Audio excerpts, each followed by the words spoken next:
So apparently Cam Reddish is furious with us. What they don't tell you, though, is that the only reason he's mad is because we caught him eating sunflower seeds in his team photo. So we are back with episode 2, and what I'm actually loving about this format so far of doing the videos this way is that we are literally going to be able to go into the off season in only episode 2. So yeah, we are going to be playing the Seattle Supersonics today on their home floor. Also, something that I didn't show you guys in the last episode because they weren't fully done yet were all of the uniforms. So we have our association, we have our icon, we have our statement, and we have our city edition jerseys. So those are up on the screen right now. And in the meantime, I want to go and take a look real quick at how the Seattle Supersonics are actually doing. So let's go and see. And it looks like Brad Beal is actually leading the way by far with almost 26 points a game. So we're going to have to watch out for him. Peyton Pritchard, probably not even going to be playing in this game. Strained left MCL.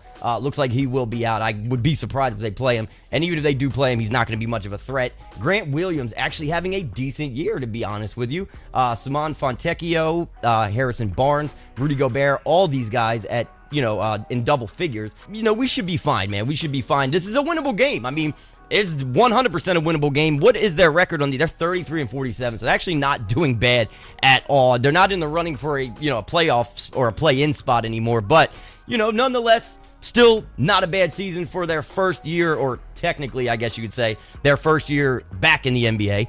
But we're going to jump into this thing and see how we can do against this team, and we are going to be rocking our heathered gray uniforms that I showed you guys in the community section recently. Man, I hope you guys love these. But we have a pretty healthy lineup right now. Kobe Buffkin is going to be starting at the 1, and Clarkson will be coming off the bench. I'm just experimenting with things at the end of the year here. We're 12-63 or whatever, 12-68, whatever it is, man. I think it's 12-68. We, obviously there is, room for improvement. So experimenting is not a bad thing. So here we go. They got a home court advantage of an A-. Let's see how we can do against the other expansion team, the Seattle Supersonics.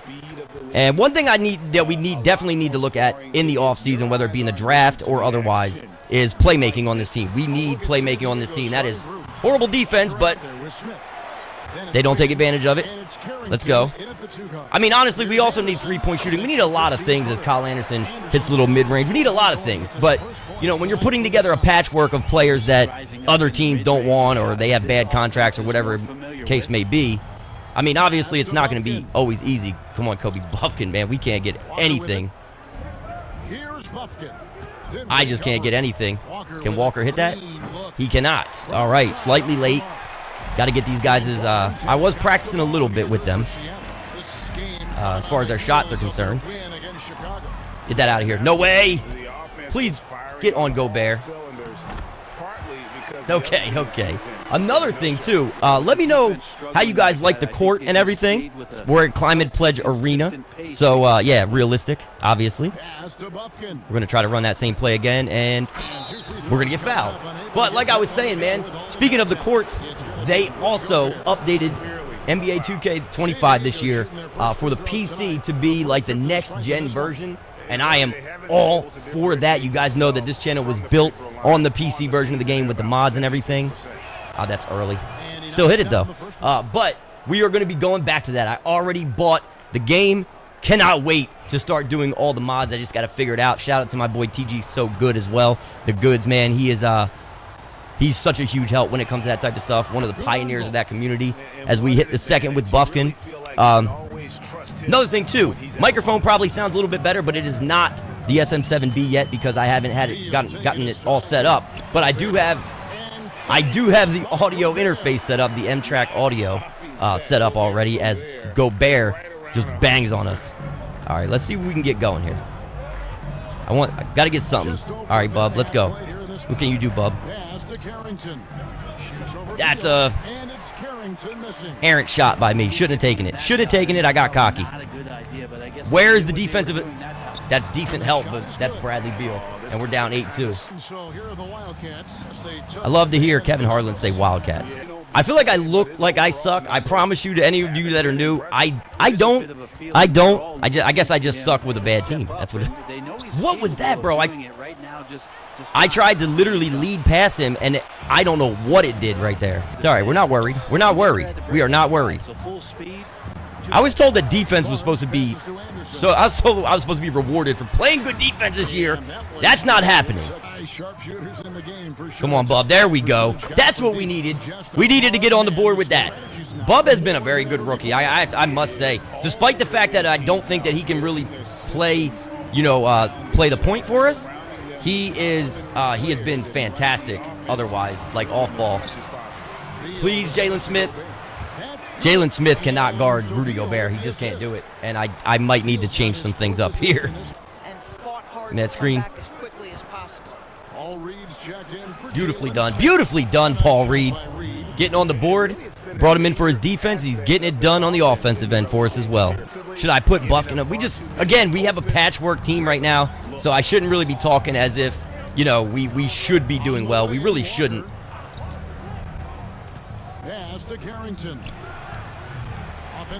The tip in. There you go, Jabari Walker. That was a good look for Bub. I really thought we had it, but at least Jabari Walker was right there fighting for the putback. We'd love to see it. No way. No way, Kyle Anderson. You are not built like that, bro. He's not built like that. Stop it, 2K. Can I get this ball to Wiggins for a good shot here? Little midi. We take that. We'll take that all day with Aaron Wiggins. Let's go. So we're down by 8. They take a timeout. I think what we're going to do is simcast a little bit of this and see how it goes. I'm hoping the boys can keep us in it. They got the dance cam going, though. I have to see this real quick. That is atrocious. Come on, keep us in the game. Make it at least interesting. Don't let them pull away like that. Bro, we're getting destroyed now. Can we come back and make this even a little bit of a game toward the end? Getting blown out by 23 in the second half is very disheartening. We are down by so much. We'll jump in toward the end, but I don't think there's anything that we can do here. So obviously we are not a good team. I am very, very glad that the draft is coming up because we need something. We need something on this team to get us excited here, man. Go, Christian Brown. Come on. This is terrible. And it didn't even hit the rim, so. Can we hit that? There we go. Nice shot, DeLon, right? Good. Turn around and put the ball up, please. Thank you. Oh, man, if that would have missed, I would have been very upset. But, yeah, I'm glad that we are going into the offseason. We need something positive, hopefully we get, like, a top 3 pick, man, because it is needed. I mean, obviously, Cooper Flag would be phenomenal. I mean, that would be, like, that'd be, like, the big thing. It feels more realistic this year as well. Like, it feels like we need something that profound in the draft, like a Cooper Flag, to even make this thing, like, feel halfway, optimistic or something. You know what I mean? So, go Jalen Wilson. Go Jalen Wilson. There you go. Jalen Wilson, the second-round pick from a couple of years back with a little layup. And that's going to end it, man, as we lose it by 32 points. 31. I'm sorry. Yeah, 32 points. But, again, man, I don't think we really had a chance from the beginning. We did not have a chance from the beginning. This was a tough game. So looking at the box score, it was Fontecchio actually leading the way for the Supersonics. Somehow a 26-7-2 off the bench. And super efficient as well, man. Gobert with 21-13-4, just a double-double machine. Beal with 22-6. He was the one that I was expecting to lead the way for them because of the fact that, he just started so hot. Carrington was our leading scorer with 17-1-2.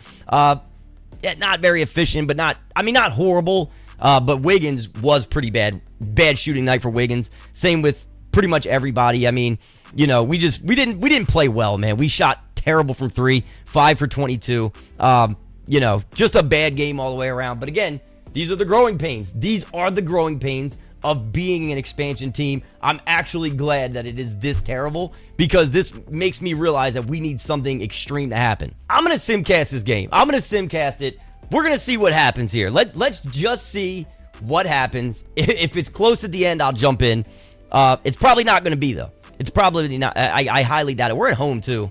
I would love to see it. Come on, can we just end the year with a win? Haven't we dealt with enough? Come on, boys. Show me something. This is a close back-and-forth game in the fourth quarter, bro. We're jumping into this game. It's a low-scoring game, too.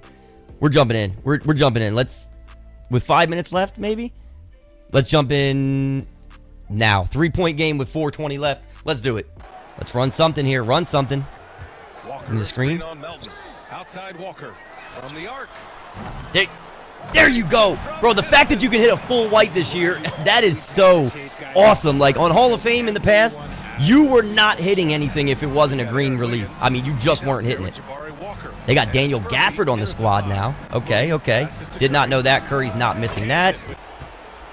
I don't like this. I don't like that. Oh, he missed it somehow. Okay. Come on. We're going to have to run some, like, something. I need something here. Oh, my God. He just snagged that, D'Anthony Melton. How did he do that? Furphy, what are you doing, bro? Johnny Furphy, you're running away from the ball. They just tied this game up with 2 minutes left. Just take it right around him. Take it right around. Go, Kobe Buffkin. That's what we're talking about, baby. Let's go. Let's go. Get this San Diego crowd something to be proud of, baby. Got to play good defense. We have got to play good defense here, especially on Curry. I know they're going to want him to shoot the ball, and it's probably going to... Okay. Okay. Come on, Buffkin. San Diego with possession here. The Warriors getting their last shot to go.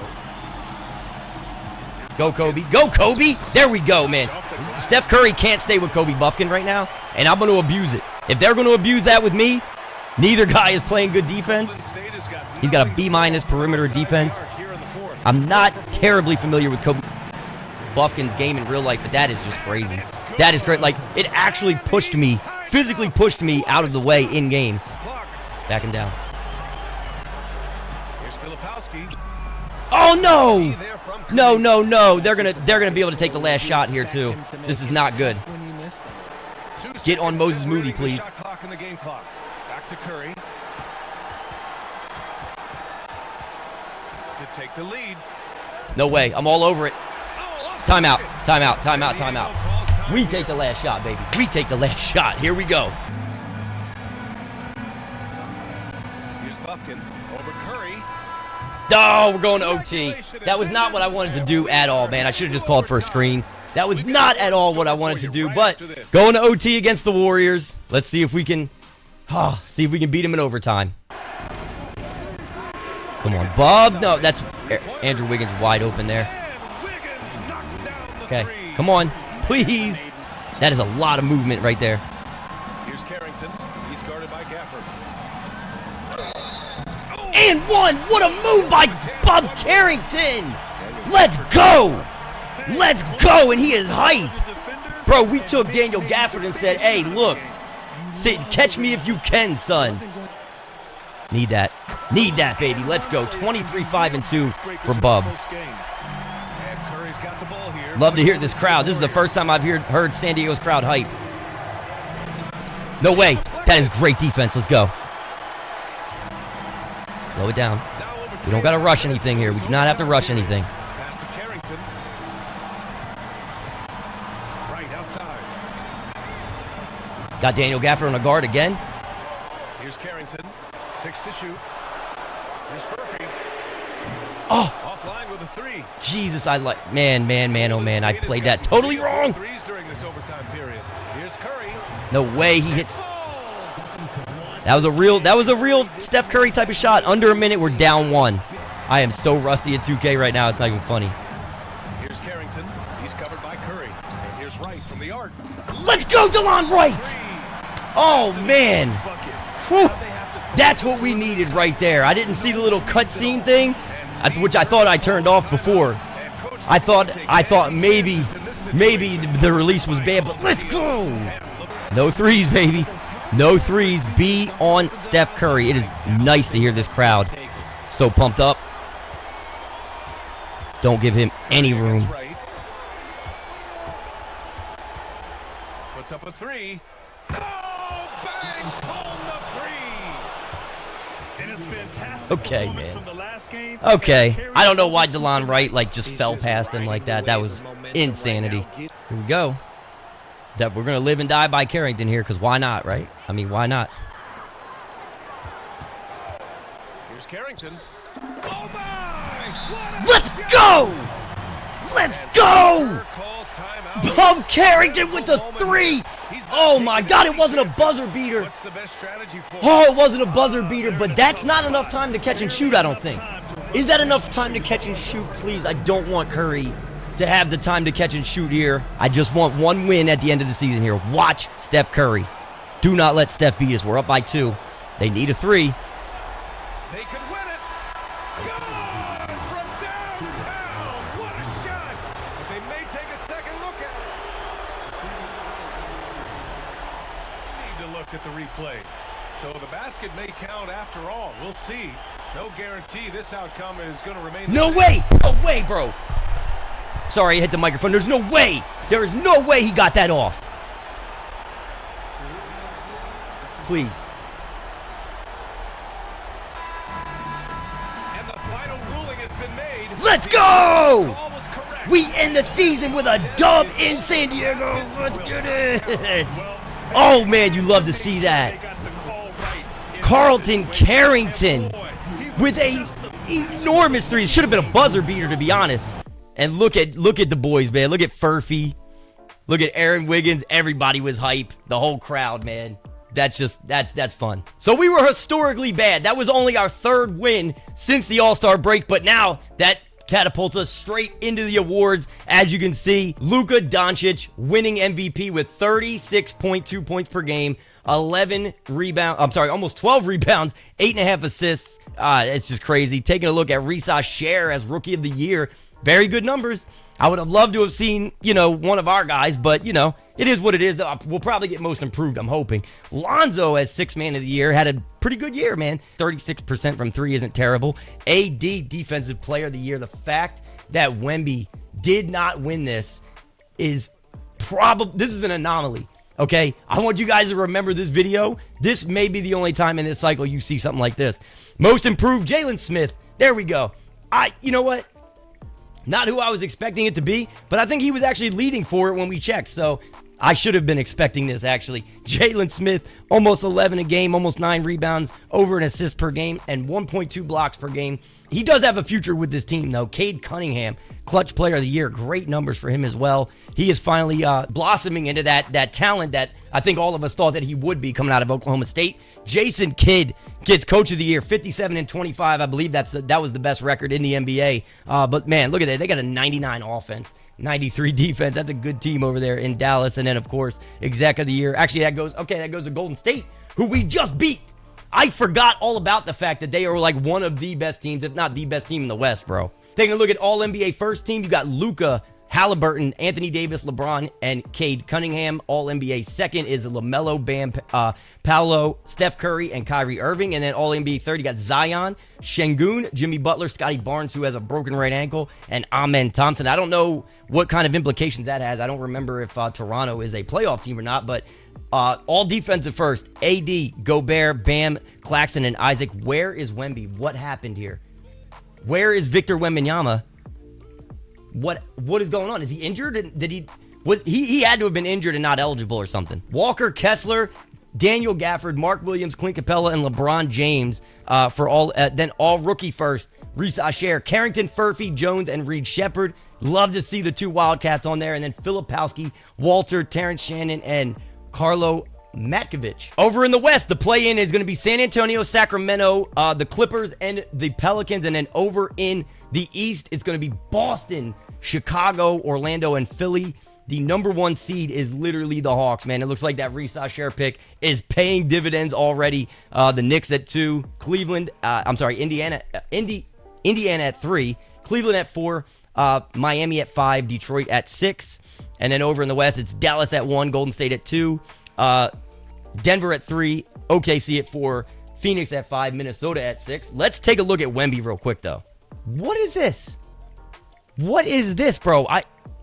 I've never seen anything like that in my life. What are these stats? 99. Why did the Spurs have 99 2000 stats? Does everybody have this? TJ McConnell's fine. Why is this like this? Is this a known issue with 2K, guys? Bro, where are half the players in the league? SGA's numbers aren't up here. Like, what is going on right here? I don't see Wembanyama's numbers. Well, if any of you guys know what that is all about, please let me know. I am completely baffled as to what is going on right now.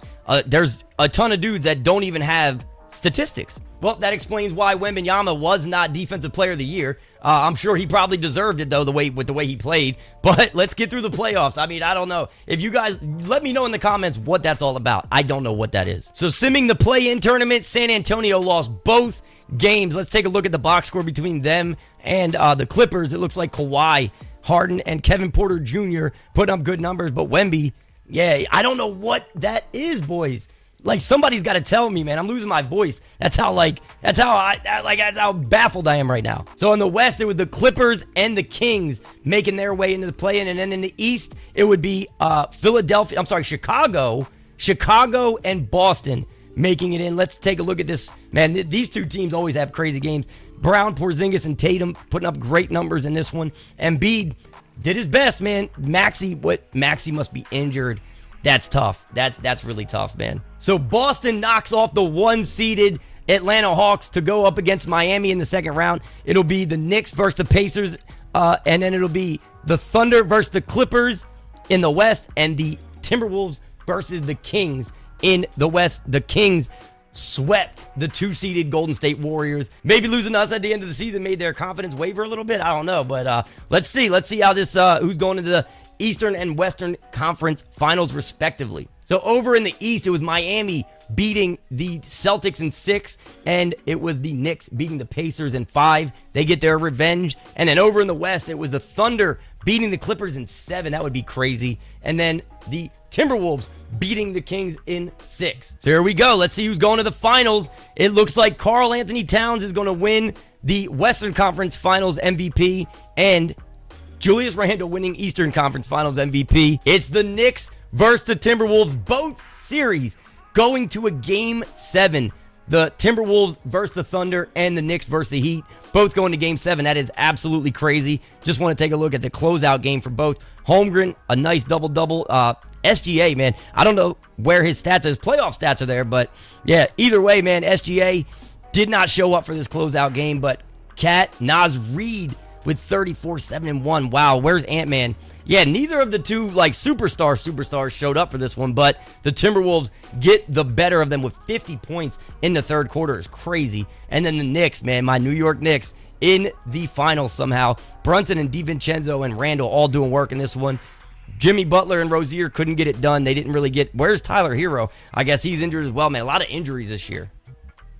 And it's going to be another 7-game series with the Timberwolves winning it in 7, and Karl Anthony Towns, well-deserved, I guess, man. 30.9 points per game, almost 10 rebounds, 3.7 assists. Yeah, that's look at his free throw percentage, bro, and his 3-point percentage. That's ridiculous numbers for Cat. So Game 7, an NBA Finals Game 7 is like a dream come true. I don't know what I'd react like if this happened in real life and the Knicks lost, but Brunson 38, Randall with 27, man. We did our best, but Karl Anthony Towns with 44, 11, and 5, just destroying that New York defense, man, down low. And probably from outside, yeah, he's 7 of 9 from 3. Is crazy. Ant-Man, 18, 9. He almost had a triple-double in this one. But, yeah, they got it done, man. The Timberwolves, year 1, are NBA champions. So now that we've made it to the offseason, I'm actually kind of curious, like, did the stats update or anything like that? And let's see. Yeah, Shea was one that didn't have them. Yeah, bro, I just don't understand this. I do not understand it at all. It's like, this is like the Y2K bug or something like that happened in-game. So taking a look at player retirements, it's actually telling me that LeBron was the one that got his farewell tour. This is very odd, man. I could have swore that Chris Paul was the one who got the farewell tour, but either way, LeBron retiring, Kyle Lowry, Al Horford, Conley, Eric Gordon, Brooke Lopez, Kevin Love, a lot of, man, look at some of these names, man. Russ, DeAndre Jordan, Jeff Green, Thaddeus Young, Derrick Rose. So sad to see Derrick Rose go. He was on the Boston Celtics, bro. Are you kidding me? So the only person to retire was assistant coach Luke Walton from the Pistons, it looks like. Hall of Fame inductees, obviously, Russ and LeBron. Pretty clear that they're both the well-deserved, very well-deserved, should be Hall of Famers. So looking at the jersey retirements, you got Russ, LeBron 3 times, and Kyle Lowry. I'm surprised by Lowry, but he 100% deserves it. I'm just surprised that 2K gave it to him. Taking a look at the league meetings, I don't know if there's anything that we need to change in here. In the All-Star game, yeah, there's nothing in here that I think I want to change, so we'll just go right on past this. We're not adding any expansion teams this year, not yet, at least. We'll probably do that next year, and then here we go. This is the big one right here, the draft lottery, my boys. Let's see what the odds are. We know we should have the best odds. Yup. So obviously we have a 14% chance along with Houston and Brooklyn as well. Looks like they have that pick swap thing that has to do with like the I think the Thunder and the Suns were like involved in that somehow. But I'd have to look a little deeper into it. I think that is correct though. But as you can see, the Spurs via Charlotte, the Thunder via Utah, the Bulls, the Grizzlies. You can see here, the Supersonics actually have a 4% chance. But you know, they'll be in the lottery as well after they just destroyed us, man. I hope they pick 16th. So before we find out where we will be picking in the 2025 draft, I want to show you guys the entire draft class that we have here. And yes, huge shout out to PJ, Tyo Dwyer, Crypto Knight, Chaos, my boy Dom, just everybody that helped with players, and then all of you that submitted players, all of you that submitted DNA. Thank you to every single last one of you. I worked on the real life prospects, but this is a hybrid class of real prospects, and then for those that we didn't have real prospects for, I didn't want auto gens, so they are hashtag ad players, of course. But just looking at the top of the class here, because my expectation is that we're going to be picking around the top, in the top 4 at least, I'm hoping, right? So looking at the top here, the obvious choice at number 1 is Cooper Flagg, but I think we all know all about Cooper Flagg, on both ends, right? He's just a two-way monster. He's great offensively, and he looks very polished as well. Like, just watching him, he looks, the scary part is that he looks like he's only going to get better, and he's already so good. You got the 7'4", other unicorn or alien or xenomorph or whatever you want to call him. He's kind of like Wemby without a jump shot here in Wayne Carmichael. Another guy that I would love to have on the team if we get, a high enough pick. Dylan Harper, I've been talking about the fact that we need playmaking. Depending on where we land in the lottery, this is a guy who, he's a little raw. He's a little raw right now. And the jump shot could use some work, but watching him in like the FIBA under 19 World Cup and everything like that, he can be explosive, and he doesn't make many mistakes, which I like a lot as well. And he's a very good playmaker. He never looks lost out there, especially when, decision making. And that's something that we really need on this team. Nolan Traore, man, this guy is about as good as you can get at the point guard position. He's another guy that we'll be looking at depending on where we pick, because like I said, man, having the point guard of the future on the team, that's something that I want to get, out of the way ASAP. I don't want to force it, but if one of these guys is here for us and we can't get Cooper Flagg, one of these two guys could be the pick for us. Kamal Malak, another big man standing at 7'2". This guy is a very, very good player, but he's also very raw. But the fact that he is 7'2" and he shows very, very good instincts when it comes to rim protection and stuff like that, there's a bunch of guys that would have to be gone to pick Kamal Malak, so we'd have to get very unlucky. But he is a good prospect. He's just going to be a little bit of a project. Trey Johnson's another guy that I really like a lot. He seems to look like he knows what he is doing on the basketball court. He seems NBA ready to me, to be honest with you. He's a 2 guard, but he also has such good playmaking ability. The thing is, though, he's such a fantastic scorer. To me, he's like a Rob Dillingham if Rob Dillingham was taller. This dude is 6'6". He's got like a 6'10", 6'11" wingspan. He's a big boy. Like, he's got length and he's got athleticism.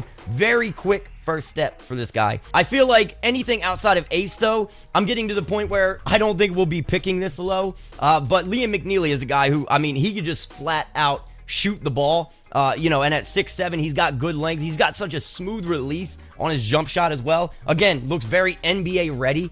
There are other aspects of his game that I think he needs to work on, but he is a guy that I feel like will excel at the next level without a doubt. But Ace Bailey, however, depending on where we pick, could be a guy that we look at. We know all about Ace. Anybody that followed the Badgers last year, just super athletic, defensively probably one of the better, if not the best, wing in this draft as far as defense is concerned. And he moves so well on the court, and he looks so explosive. He makes it look effortless. and he attacks the rim and finishes very well. That's another thing. And then, of course, you've got a lot of other good prospects here. But again, like I said, I'm kind of mainly looking at these top guys here because I feel like, I'm hoping at least, that that's where we're going to be picking, like in that 1 to 5 range. You know what I mean? Enrique Perez, another great player, a point guard.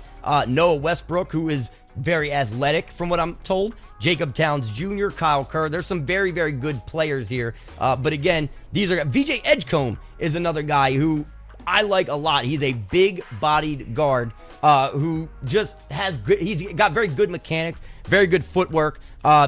He's a guy who I think will actually go a lot higher. These ranks are obviously, like I have it sorted by projected overall. So this isn't really like their rank right now. But yeah, Edgecombe's a guy who I could see going like top 5. He's that good. Drake Powell, another great player. Ruzic out of Croatia is another good defender and a good shooter as well. Isaiah Williams, Omar Benheim. There's some good players in this draft. Anybody that was around last year knows all about Demetrius Outlaw and his 3-point shot ability. But we'll have to see where we're picking in the first round and see how things play out in that, in the first round, and see if maybe we want to make a move. We don't have a lot of assets. That's the problem. So we're not going to be able to make any kind of huge jump. But yeah, man, very, very good draft class. Dink Pate, DJ Porter Jr., Rome D'Esti, Leon Gray, Donnie Freeman, Alex Caravan.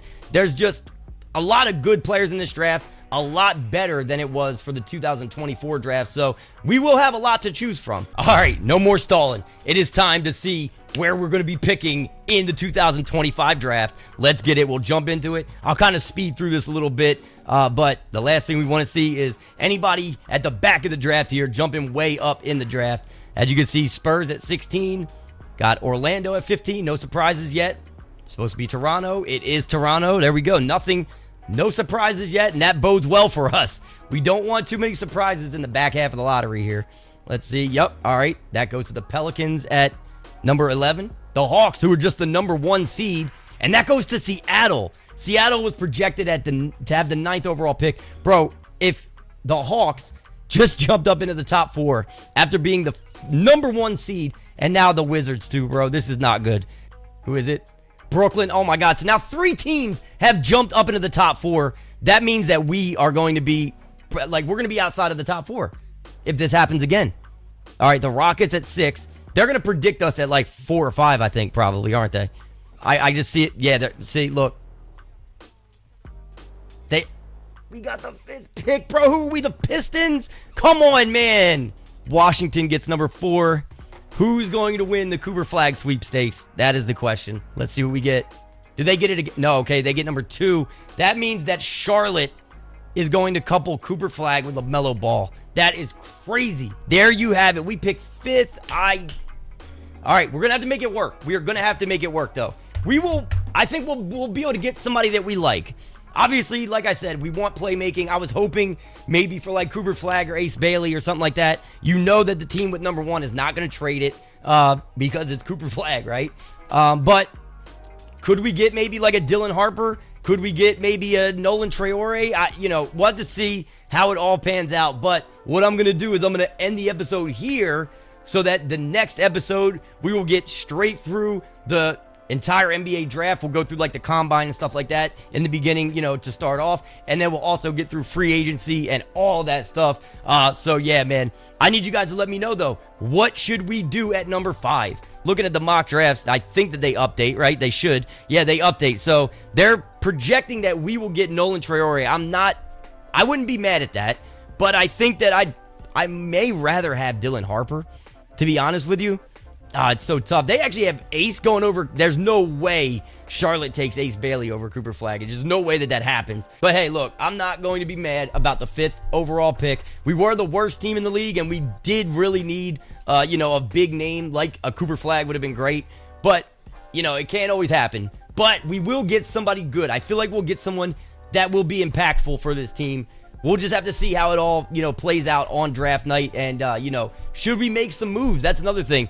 I need you guys to let me know that in the comments. What do you think we should do? Either way, though, we will be back very, very soon with the draft, the free agent, the entire rest of the off season, and we'll be jumping right into season 2 in episode 3, my boys. But if you guys had a good time in this episode, man, leave it a like for me. Leave it a like for the buzzer beater or near buzzer beater by your boy Bub Carrington. We will be back very soon. If you are rocking with me but not subscribed yet, I would love for you to stick around and join us on this journey. We will be back very, very soon with the rest of the off season and episode 3, where we will go straight in to season number 2. But thank you guys again, as I always say, man. Greatest community on the entire planet, in the entire universe.